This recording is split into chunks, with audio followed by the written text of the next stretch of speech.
বামপন্থী সাহিত্যিক কমরেড বুদ্ধদেব ভট্টাচার্য তেলেঙ্গানা সশস্ত্র বিদ্রোহের প্রবর্তম রাজ্য সম্মেলনের পর আমাদের রাজ্যের শীর্ষ প্রয়াত সংগ্রামী সাথীদের যারা রাজ্যের গণ আন্দোলন শক্তিশালী করতে ও সমাজতন্ত্র বামপন্থী ব্যক্তিত্ব,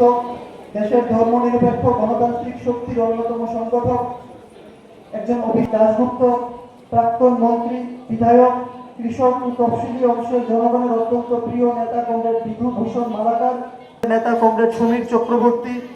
গণতান্ত্রিক আন্দোলনের নেতা কমরেড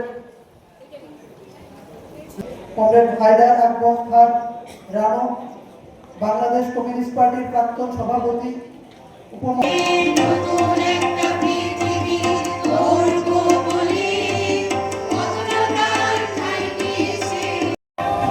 আজকে খুব আনন্দের দিন। আমাদের দেশের গণতান্ত্রিক ছাত্রদের সবচেয়ে প্রিয় সংগঠন ভারতের ছাত্র ফেডারেশন, সেই ভারতের ছাত্র ফেডারেশনের আজকে ত্রিপুরা রাজ্যের সম্মেলন কৈলাস শহরে সীতারাম ইয়েচুরিনগর সমীর চক্রবর্তী সমারাঢ্য মঞ্চে অনুষ্ঠিত হতে যাচ্ছে। 30-31 এই দুদিন আপনারা লক্ষ্য করছেন প্রচণ্ড দুর্যোগপূর্ণ আবহাওয়া গত দুদিন ধরে। তারপরেও কৈলাস শহরের ছাত্ররা, কৈলাস শহরের গণতান্ত্রিক প্রগতিশীল মানুষ দারুণভাবে উদ্যোগী হয়ে এই সম্মেলনের আয়োজন করেছেন। এই সম্মেলন আজকের সময়ে দাঁড়িয়ে খুবই গুরুত্বপূর্ণ, যখন আমাদের দেশে এমন একটা শাসক গোষ্ঠী যারা নতুন প্রজন্মের মগজকে ধ্বংস করে দেওয়ার জন্য শিক্ষার সিলেবাস থেকে শুরু করে খাদ্যাভ্যাস থেকে শুরু করে মানুষের পোশাক পরিচ্ছদের মধ্যে পাল্টে দিতে চাইছে। এমন একটা শাসক গোষ্ঠী আজকে দেশের ক্ষমতায়, যারা ভারতবর্ষকে বিক্রি করার জন্য রাস্তাঘাট থেকে শুরু করে খনি, জঙ্গল, কারখানা, বিমানবন্দর সব বিক্রি করে দিতে চাইছে।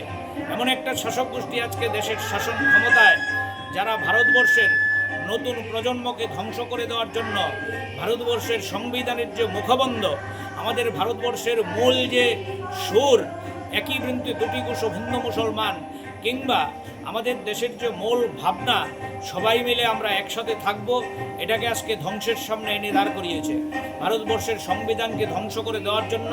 তারা ধর্মের নামে, বর্ণের নামে, তারা রঙের নামে গোটা দেশের মধ্যে বিভাজন তৈরি করতে চাইছে। আজকের সময়ে সবচেয়ে বিপদের জায়গা হচ্ছে এইটা, যে নতুন প্রজন্মের মধ্যে স্কুলের বেঞ্চিতে আজকে যখন ছাত্ররা একসাথে বসে ক্লাস করত, কে হিন্দু, কে মুসলমান, কে খ্রিস্টান, কে বৌদ্ধ জানতো না, তখন স্কুলের মধ্যে পর্যন্ত এই নতুন প্রজন্মের মধ্যে ভেদাভেদ তৈরি করার জন্য দেশের সিলেবাসের মধ্যে বৈরীকরণ, দেশের সিলেবাসের মধ্যে শাসক গোষ্ঠী তাদেরকে বিভেদের বীজ বপন করে দিতে চাইছে। সুতরাং একে প্রতিহত করার জন্য এসএফআইয়ের সম্মেলন খুবই গুরুত্বপূর্ণ, কারণ এসএফআই হচ্ছে এরকম একটা সংগঠন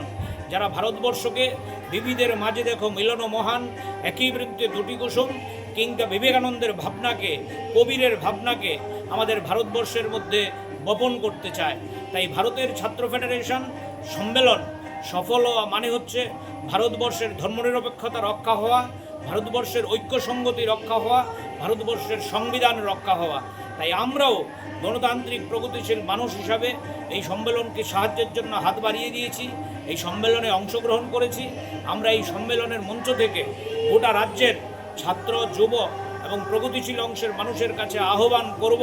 চলুন বন্ধু, আজকে ভারতবর্ষের সংবিধানের সামনে যে বিপদ, আজকে ভারতবর্ষের ধর্মনিরপেক্ষতা, ঐক্য সংগতির সামনে যে বিপদ, এই বিপদকে মোকাবেলা করতে পারে দেশের ছাত্র যুবরা, দেশের প্রগতিশীল মানুষ। তাই এই সম্মেলনের সার্বিক সফলতা